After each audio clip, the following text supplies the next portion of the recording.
What is something you only notice when it's bad? Septic tank issues. Plumbing in general. Heck, infrastructure in general. Who notices a not potholed road or consistently functioning electrical power? I'll actually notice if a road is extremely smooth because it's a rarity here to not have potholes, but I agree otherwise. There's nothing like driving on a freshly paved road. It's what I imagine driving on a cloud would be like. Most of eastern North Carolina has a high water table, barely suitable soil, and is currently experiencing much wetter than normal weather. Hundreds of on-site systems are failing right now. Live sound mixing. No one looks at the sound booth guy/gal until there's mic feedback. Heck, it's been a movie cliché for years. The bad or newcomer bands have mics feedback just to signal the audience how bad they are, lol. Or every scene in any show or movie when someone uses mic they test to see if it's working and it feedbacks every time. As a live sound engineer, it's huge pet peeve of mine. Any real sound engineer is going to take that mic and walk around on the stage specifically trying to find any sources of feedback, then account for them. What causes feedback? Feedback is exactly what it sounds like. It's easier to explain for an extreme scenario. Sound goes into microphone, sound comes out of speaker. Sound from speaker goes back into microphone and on and on and on, which creates that horrible noise that is feedback. It typically happens in a more nuanced fashion. There can be certain frequencies or pitches that different microphones can pick up better than other frequencies. It's why you use different types of microphones for different instruments. So it's important to find those frequencies before the performance for every microphone and equalize them in a way that cuts those frequencies down, not completely out, but down enough so that it's not loud enough to come out of the speaker and back into the microphone causing feedback. The frequency/pitch you hear when feedback happens is the frequency that needs to be taken out. It's why sometimes you can have the stereotypical high-pitched feedback you hear in movies, but also a low wobbly pitched feedback from, say, a kick/bass drum or something. An experienced sound engineer can recognize what frequency it is just by hearing it, and can also hear feedback before it happens because they can hear that frequencies start to build unnaturally from the speakers. For example, if I hear a slight wah-wah-wah, hard to type the noise, I'll know immediately, oh, that's 400 Hz, I'm going to take that out of the acoustic guitar a little bit.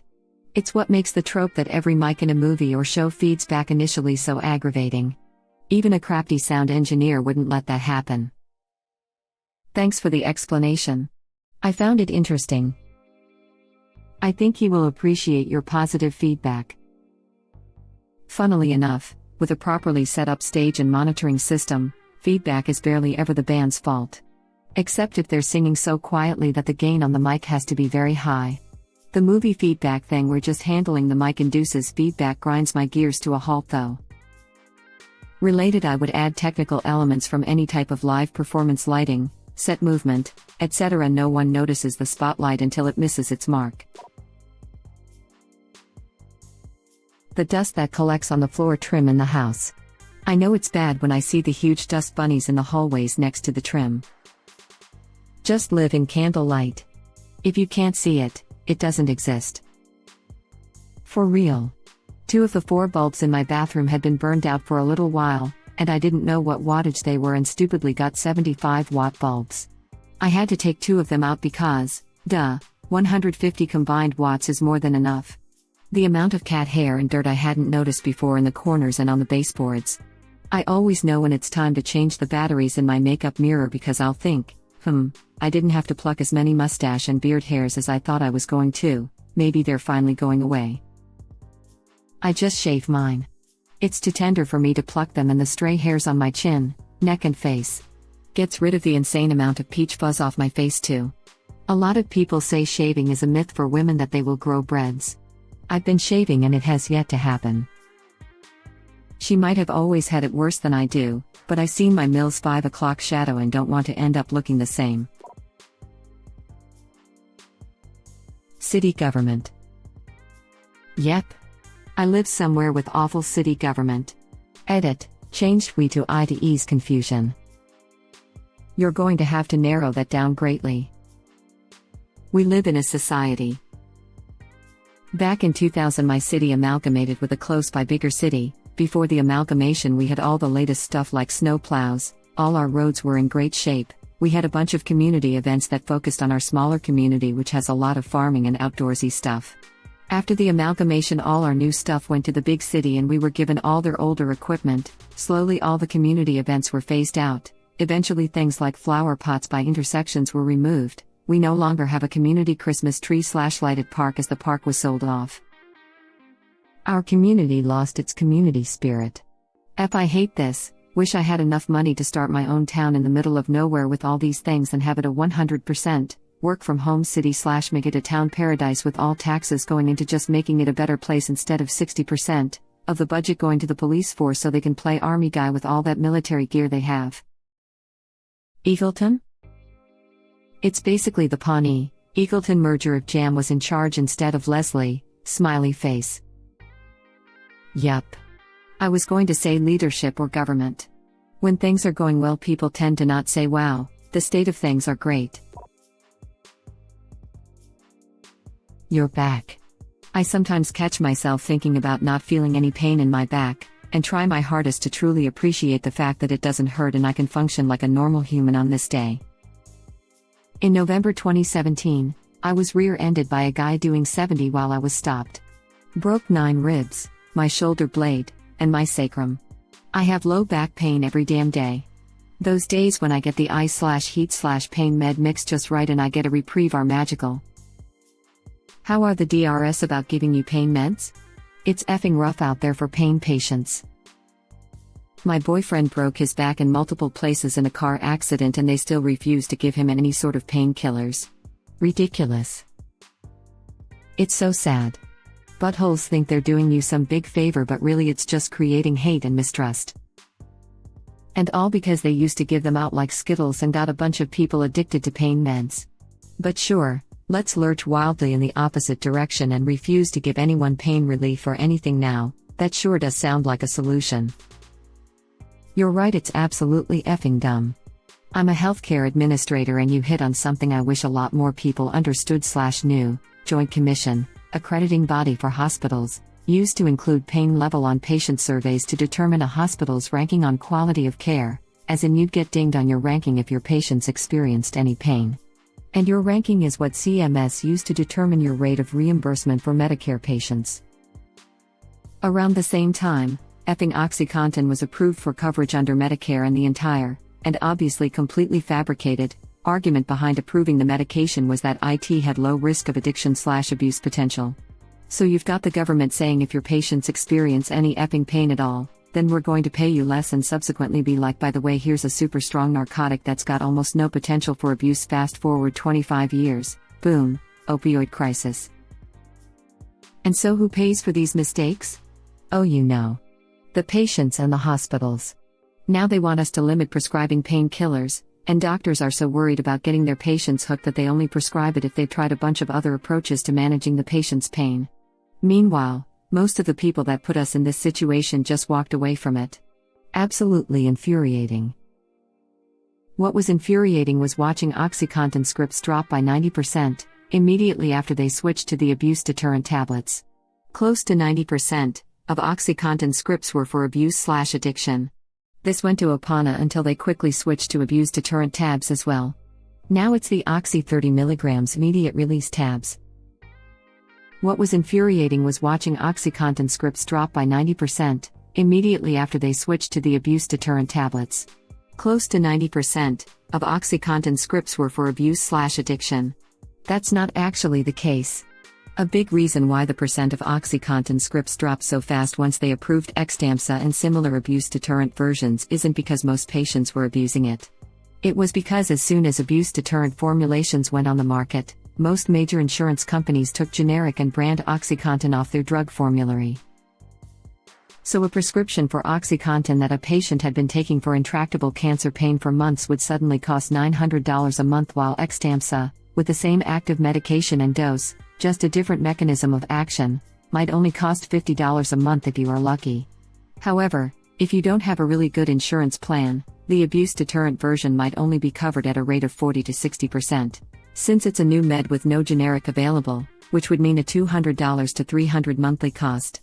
Lots of people switched because they couldn't afford to stay on it. I'm not saying a decent chunk of the OG Oxy prescriptions weren't for abuse/diversion purposes, but it was nowhere close to 90%, unless you are looking solely at pill mill/cash pay only type clinics, which are thankfully getting shut down by the DEA more and more over the past year or two.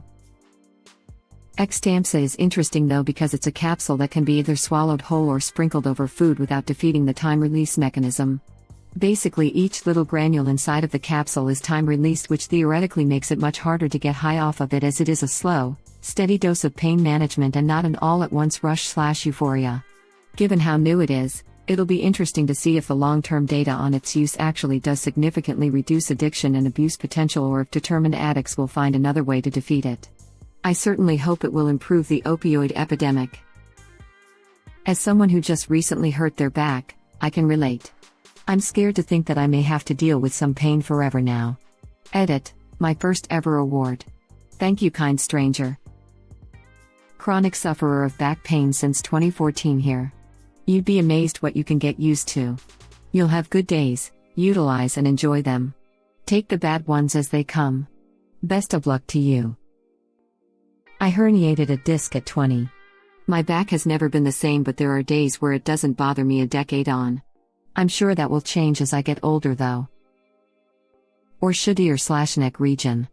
I'm at day 5 of severe shoulder and neck pain. Can't move my head. Can't drive. Can't exist without pain. Doctor thinks it's bursitis and I have to get an ultrasound on my shoulder. Brakes on your car. Nothing like slowly pressing on the brakes as you approach a red light to hear the demons scratching on a chalkboard. One time I was driving my father's car, but when I pressed on the brakes nothing happened and the car crashed. I was driving by myself, so I had no actual proof that the brakes didn't work. Both of my parents insisted that it was my fault, and they just wouldn't even consider the possibility that it was the brakes. I should mention that I wasn't injured, and I hit a rock which was big enough to stop the car. Bad brakes are quite easy to spot, even after most crashes. I hear you. I had this happen to me as I approached an exit on the highway. Luckily it was night and there weren't too many cars on the road. My foot just kind of went to the floor and the car slowed down an imperceptible amount. Terrifying. I was luckily able to put the car into second gear to slow it down, then first, then use the emergency brake to finish the stop. I had to finish my drive and then drive back home like that. It ended up being a brake line that had a leak and lost pressure or something like that. Epping Chevy Corsica was such a crap car. Your nose when you're sick and congested. Being able to breathe clearly is great. Or good eyesight. It's a blessing to be able to see without external aids. Have worn glasses and contacts ever since I was a kid and wish I knew what that was like, but too afraid of laser surgery. You don't want laser eyes? There's really nothing to be afraid of. I wore glasses since I was 7 and contacts since I was 13. Had a fear of losing both in the event of a natural disaster and being completely screwed? Went in to get some info for Lasik and was scheduled within a couple of weeks. I cannot stand my eyes being touched, had daily nightmares about contacts, and really freak out over the air puff test. Lasik was easy peasy, literally less than 5 minutes of trying not to think about my eyes with the aid of 2 doses of Xanax, slept for a few hours, then could see beautiful. The eye drops for a few weeks after was honestly the worst part by a long shot. I also should note I was told that I have naturally thick corneas and was a prime candidate. Ophthalmologist was like, check out them thick corneas, can't wait to get my hands on these absolute units. At what age did you get Lasik and how bad was your vision? I started wearing glasses and contacts same age as you, but my eyes are super sensitive so I'm worried to get it. I'm not sure what my vision would have been considered, but I was nearsighted and wore a script of -4.75 in my left eye and -4.25 in my right. Also super blind from childhood, but I got the surgery. If your eyes are very bad, you will most likely still need glasses. I'm happy to have gone from 6.75s to a mere +1.25. Laying under that laser was extremely horrifying, but I still trust the computers they use more than manual surgery, which I've also had a few of, on other body parts. On the bright side, Sometimes people look better with glasses than without. For that matter, being able to hear with a head cold feels like you'll never hear correctly again. A lot of people lost their sense of smell during the pandemic, and some have not gotten it back yet. Doctors have a lot of options when it comes to loss of hearing or sight. For loss of smell, you get a pat on the back. Saw it on TV and I'm not sure how effective it is, but some people get a little box of flasks with strong smells, like lavender, mint. They open the flasks one by one and try to distinguish the smell. This should stimulate the sense of smell and works for some people. What I want to say is that it's not 100% lost for everyone. Yep, it's a real thing. Unlike a lot of things you read that's bunk, there is some science to this and we utilize it with some modest success in patients who are otherwise screwed. Also, about 80% of COVID patients regain smell within a month, although if it's not back by 3 months you may be screwed. As much as people talk about anosmia/ageusia, loss of smell/taste, I'm seeing more and more dysosmia/dysgeusia, which is more of a distortion of smell and taste than loss. Web link. Thank you for watching. Please subscribe to be the first to know about Red Rabbit Reader's new videos. If you like our videos, please like them on YouTube and share them with your friends. We welcome your comments below. Press to start another of our videos.